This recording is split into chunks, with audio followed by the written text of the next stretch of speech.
Stop reporting about office burnout. Okay, done. By user insider SS. My field of work has a high turnover and high burnout rate. As a result, my company promotes transparent conversations with staff members to ensure we are all implementing self-care, taking PTOs needed, and asking for managerial support when overwhelmed with tasks. Last year, my work began to suffer.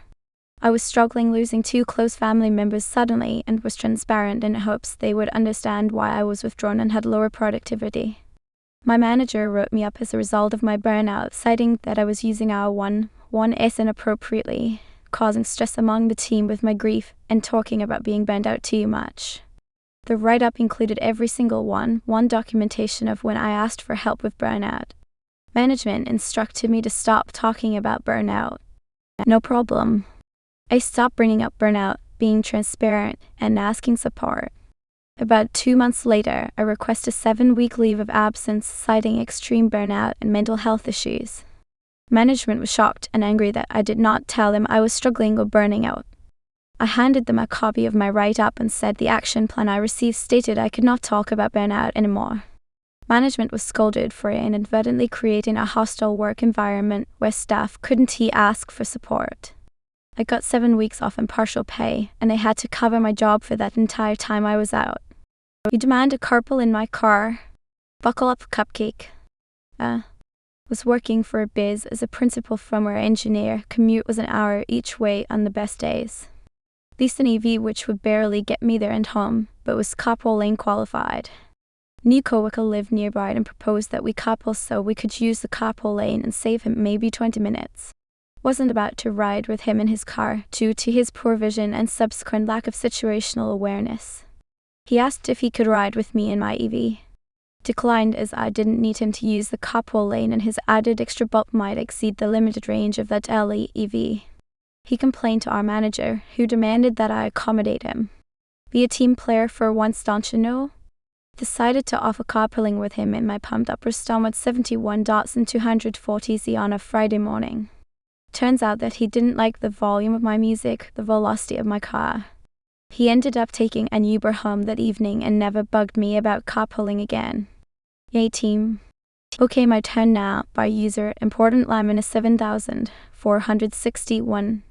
Years ago, I worked at a department store that was known for gimmick promotions. This particular promotion was spend $50 and get this frying pan for $5. It was a quality item worth more. But one per customer. Management stressed that because they didn't receive a large quantity.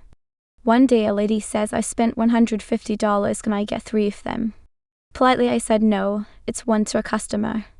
She throws a hissy fit and demands to see the manager. I call him and he arrives, chats with her, then tells us to give her 3 pans. Okay, he leaves, another customer comes up and asks how many can I get? I reply was how many can you carry? My coworker said we can't do that, but I did and did that to every customer that asked. We ran out of pens quick. Manager became more thoughtful about embarrassing employees in front of customers after that. Absentee boss wants me to increase the daily order against my suggestion. You got it. I used to work at an upscale-ish cafe. I was a supervisor and in charge of the bakery section. There was also a kitchen and a coffee bar. Now Mother's Day was our biggest day of the year by a huge margin. Like it would be close to triple our daily sales for a regular Sunday. Most mid-grade holidays would also be busy. And after every big holiday sales day, the sales the next day would be around 50–60% of normal, so I would order about 2/3 of my regular order for that Monday. Now our owner was somewhat absentee from our store. She owned 5 locations, 4 of which were in the same city. Ours was the outlier in a smaller location about 2 hours away. She spent almost all of her time at the 4 locations and maybe visited us once a month. This month she just happened to come on the day after Mother's Day. I can add that of all the employees, only the assistant manager liked the owner. Even the manager couldn't stand her. She saw that my bakery case was somewhat low and asked why. I explained that the day after holidays was always slower and I ordered less because I didn't want to waste money. She told me never to do that again. She in fact told me to double my normal order. Now I had been in this job for 4 years by this point and I knew that bakery section inside and out. Also at this point, only the manager and one of the cooks had been there longer than me. Even the manager told me that things were always better when I was there. I always stayed late to cover call-ins, often came in on my day off if they needed me. I even once drove a catering delivery 90 minutes each way to satisfy a loyal customer. I told the owner that today was a special circumstance and that doubling the order would lead to a lot of food waste and recommended that we not do it. With my regular daily orders, we usually ran out only near the end of the day, barring unforeseen circumstances like someone coming in and doing a big pastry order without notice. This was from a lot of trial and error over the years, and I changed my order up whenever things looked like they were changing. Though she insisted, even after the manager also told her that our regular order was fine. I tried again to tell and she just told me to do it. My manager also said it by that point. So I did it. I doubled my regular order. After about 2 weeks, she emailed me and asked why we were throwing out so many pastries every day. I told her that she told me to double my order. At that point, my boss says she wanted to fire me. My boss convinced her that she needed me to help run the store, which she probably did. So I wasn't fired, but I lost my position as bakery lead. I was still a supervisor who mostly worked the bakery section, but I no longer ordered product. Still the same wage, but I was switched from mostly mornings to mostly nights. While I did miss my morning regulars, I also enjoyed making the same money for less responsibility. About 6 months later, the manager quit to go back to school and the place went downhill fast. As I said, everyone working there hated the owner except the manager, who had quit about a month before this for a new job. As soon as this happened, I started looking for a new job even though I hated changing jobs. So did a number of others. Everyone was loyal to the manager, nobody to the owner. I took a supervisor job at a nearby restaurant and never looked back. I'm told by some coworkers who are still there that it became difficult to get through the day without me and the manager there, and we lost lots of sales for over a year before they started picking up again. You want the chocolate soft, serve on the right side of the cup? I'll give you the chocolate soft, serve on the right side of the cup. I originally posted this in r/traumatize them back, and it was suggested that folks in this subreddit would enjoy my story too. This is from a couple of years ago when I worked at a small cafe. It had a soft serve machine that served vanilla and chocolate with a nozzle in the middle to serve both flavors swirled together, and there was this one customer who always made a big deal about the soft serve he ordered.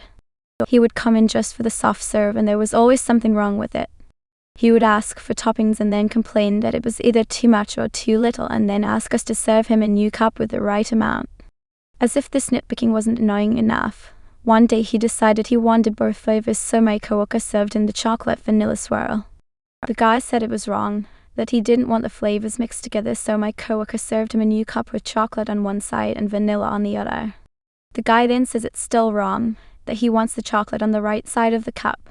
My coworker was a 17-year-old kid who got all flustered, apologized, and then served him a new cup after struggling to figure out which side of the cup was the right side. After that, I made it my mission to make sure and help this guy the next time he came in. I didn't have to wait long because he was back the following week. He had a smug smirk on his face and asked for a vanilla and chocolate soft serve, so I got him a vanilla and chocolate soft serve with each flavor on a different side. I slid it over the counter to him. He looked at the cup and his smirk disappeared. I asked if anything was wrong and he said no, but then a second later the smirk was back and he said that he wanted the chocolate on the right side of the cup. I told him okay, no problem sir, and turned the cup 180 degrees. I looked him straight in the eye, gave him my own smirk and told him there, the chocolate is on the right side now, anything else I can get for you today? His smirk disappeared again and didn't come back this time. He said no, it's fine, thanks. He picks up his cup, I charge him for his soft serve and he leaves without another word. The minute he's gone, my coworkers burst into laughter and I told them that if he ever tries pulling that right side stuff again to just do what I did, that we weren't going to waste any more soft serve on him. That guy didn't come back after that day, at least not during my shifts there. Maybe he figured out we weren't going to let him mess with us anymore. I'd what his deal even was. Maybe he just enjoyed complaining and watching us bend over backwards for him. Whatever it was, I was just glad I was able to traumatize him enough to not come back.